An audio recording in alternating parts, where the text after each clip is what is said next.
Mga katambay, kamusta po? Si Kamanong po, nagbabalik na naman po muli para po magkomento po sa inyo dito po sa Tambay Makabayan. Magandang umaga po muna sa inyo, tanghali, hapon, gabi at madaling araw po sa atin lahat.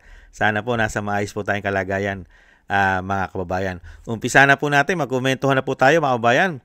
Ito pong AFP mga tambay, talagang dinadivert po yata ang issue mga tambay. Ang issue po ay hindi pa natatapos at hindi pa po nare-resolba ang malawakang issue ng korupsyon, mga kabayan. At nasasangkot din po ang AFP at ang PCG o yung sinasabing itong Philippine Coast Guard ay nasasangkot din po sa malawakan issue umano rin ng korupsyon.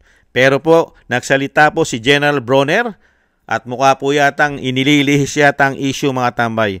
At bigla po tayong dinadala sa gyera mga tambay. Gyera naman daw po. Tayo muna raw po ang makikipaglaban sa gyera. Pero ang tanong ni Kamanong, pagdating po sa korupsyon at pagnanakaw sa pera ng taong bayan, ay sila po ang nakikinabang lang umano. At sila po ang nangunguna. Hindi kaya? Nagtatanong lang si Kamanong. At pati po, sila ay pinag-uusapan na rin po sa buong mundo. Kahit po sa bansang Taiwan, pinag-uusapan na rin po itong mga men in uniform natin na nasasangkot sa issue ng korupsyon. Tapos ngayon, dadalhin tayo sa gyera, mga kabayan.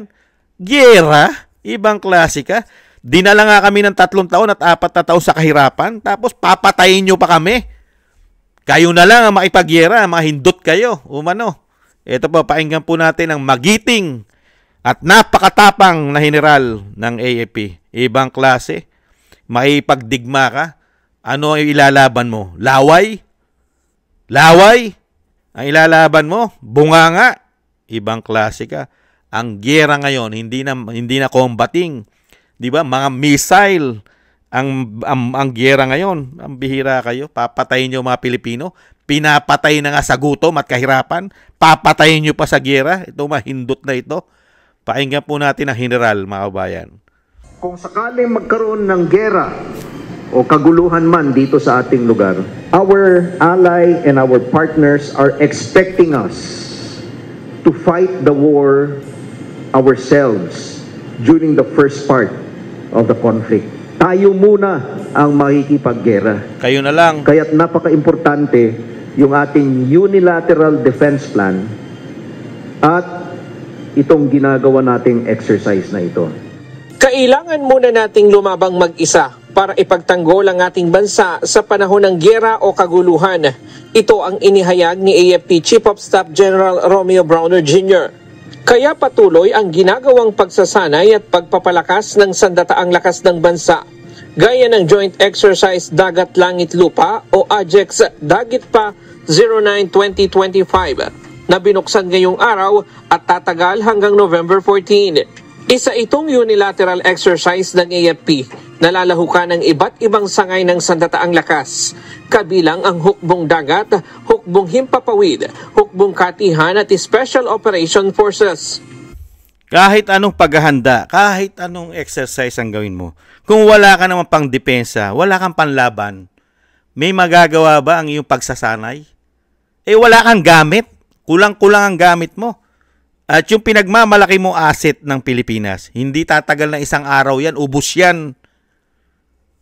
Gaano karami ang asset ng China? Hindi po ba? At bakit mo dinadala ang Pilipino sa gyera? Yun ang tanong. Bakit? Bakit? May paghahandaan ba? May paghahandaan bang gyera mga Pilipino? O inililihis nyo lang ang issue dahil sa korupsyon na nasasangkot din kayo umano? Hindi kaya, General? Nagtatanong lang po si Kamanong. Taxpayer po kami. May karapatan kami magtanong. Hindi po ba? At ito rin po, mga kabayan, ang issue po ng gobyerno at pinag-uusapan na po sa bansang Taiwan, mga tambay. Kasama po ang men in uniform sa issue po ng korupsyon na pinag-uusapan sa Taiwan, mga kabayan. Pakinggan po natin itong international news. Renato, let me come to you.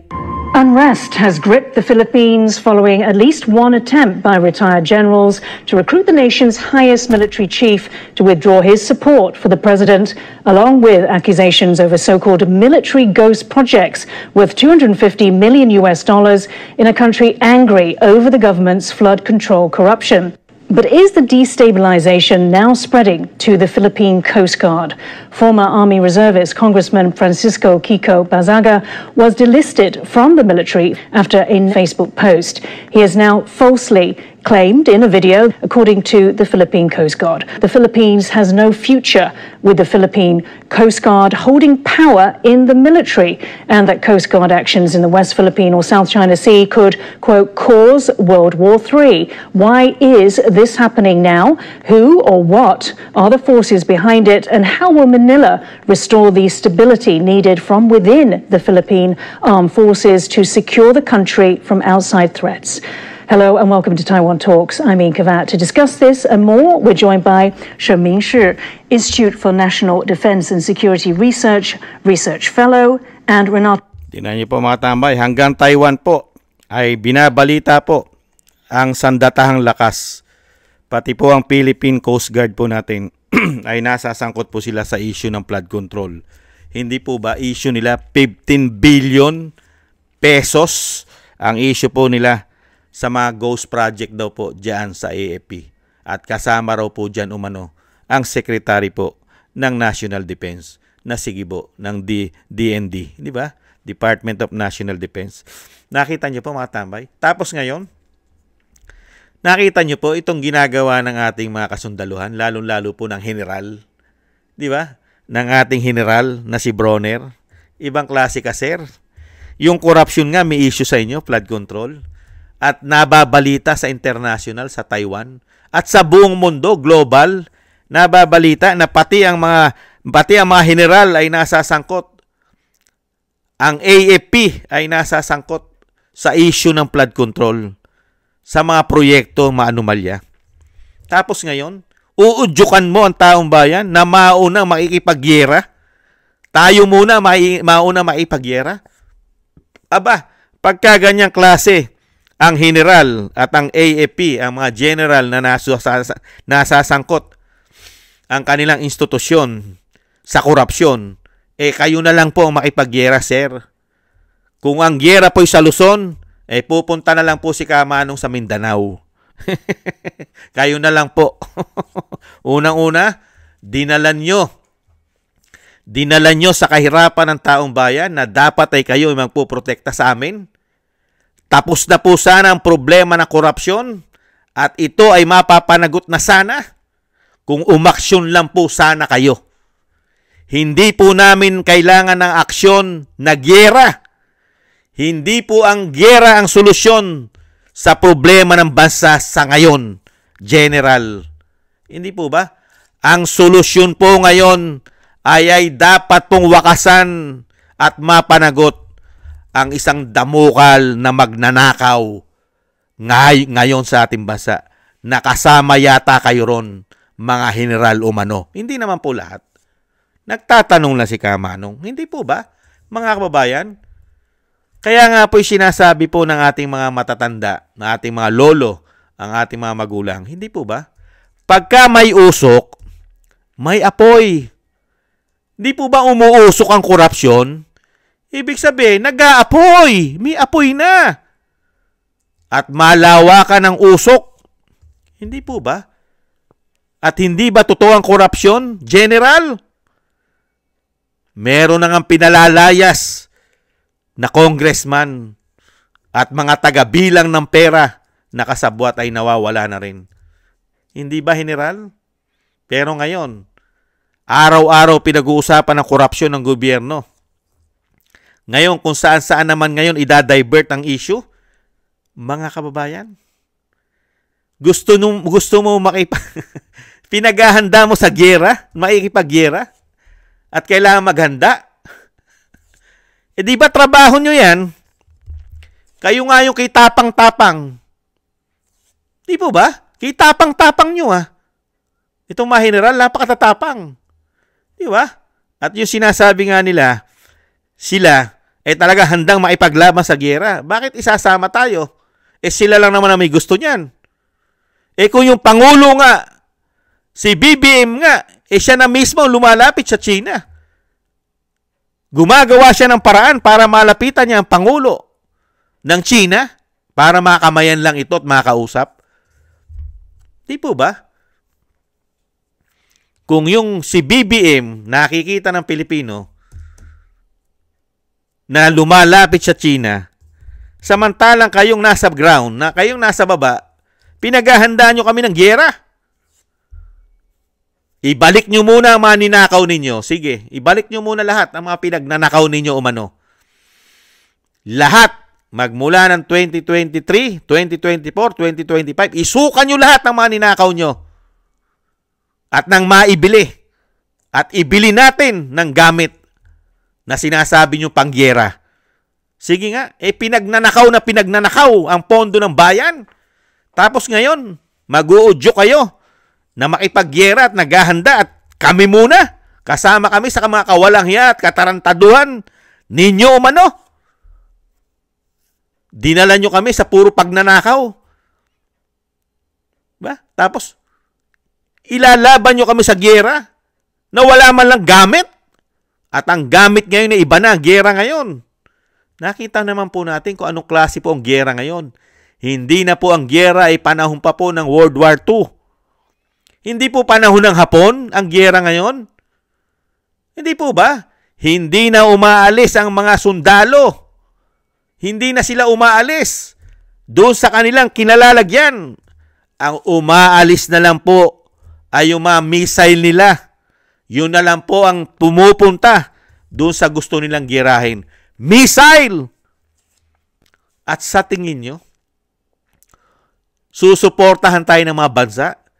Tayo lang naman ang gusto yata maipagyera. Di ba? Tayo ang gigil na gigil yata na maipagyera para yata mapagtakpan ng mga pagnanakaw nila. Hindi kaya? Gusto yata magkaroon ng giyera para po matapos na ang kanilang issue ng pagnanakaw. Hindi kaya? Nagtatanong lang si Kamanong. Wala ka nga produksyon ng missile? Wala ka nga sandata? Wala ka nga pansangga? Ano pansangga mo sa mga missile na pauulanin sa'yo? Katulad nung nakikita natin sa Ukraine at Russia. Grabe ang mga missile na pumuputok doon. At syempre, kailangan sanggahan mo yon. Paputukin mo rin yon. Labanan mo rin yon. Hindi ba? Ano ilalaban mo ron? Batya. Ano dadali nating missile doon? Yung mga kuwitis sa Bulacan? Yung mga paputok sa Bulacan? Yung ba ang panlalaban natin? Di ba? Tapos ipagmamalaki natin yung mga dinadala ng Amerika. Pambihirang buhay yan, no? Uubusin ba ng Amerika ang pera nila? Sige nga. At iilan-ilan lang yan. Mga kabayan, yung sinasabi po, mga kabayan, komento ko po, yung mga inilagay dyan na armas ng Amerika, hindi po tatagal na matagal yan. Hindi po ba? At hindi rin po magugustuhan ng Amerika na makipagyera. Di po ba? Dahil mismo ang Pangulo ng Amerika, ayaw po ng gyera. Magkasundo na nga sila ng China ngayon eh. Hindi po ba? Magkasundo sila ng China ngayon. Lalo-lalo yung kanilang trade, yung kanilang business. Okay na naman. Di ba? Kaya nga nabibigyan naman sila ng zero tariff. Hindi po ba? Tayo po ba binigyan ng zero tariff ng Amerika? Sige nga. Tama samantalang alay tayo. Di ba? Tuta tayo. Pero 19% pa rin ang tariff natin sa kanila. Samantalang yung Taiwan, ay yung Malaysia, di ba? Cambodia, di ba?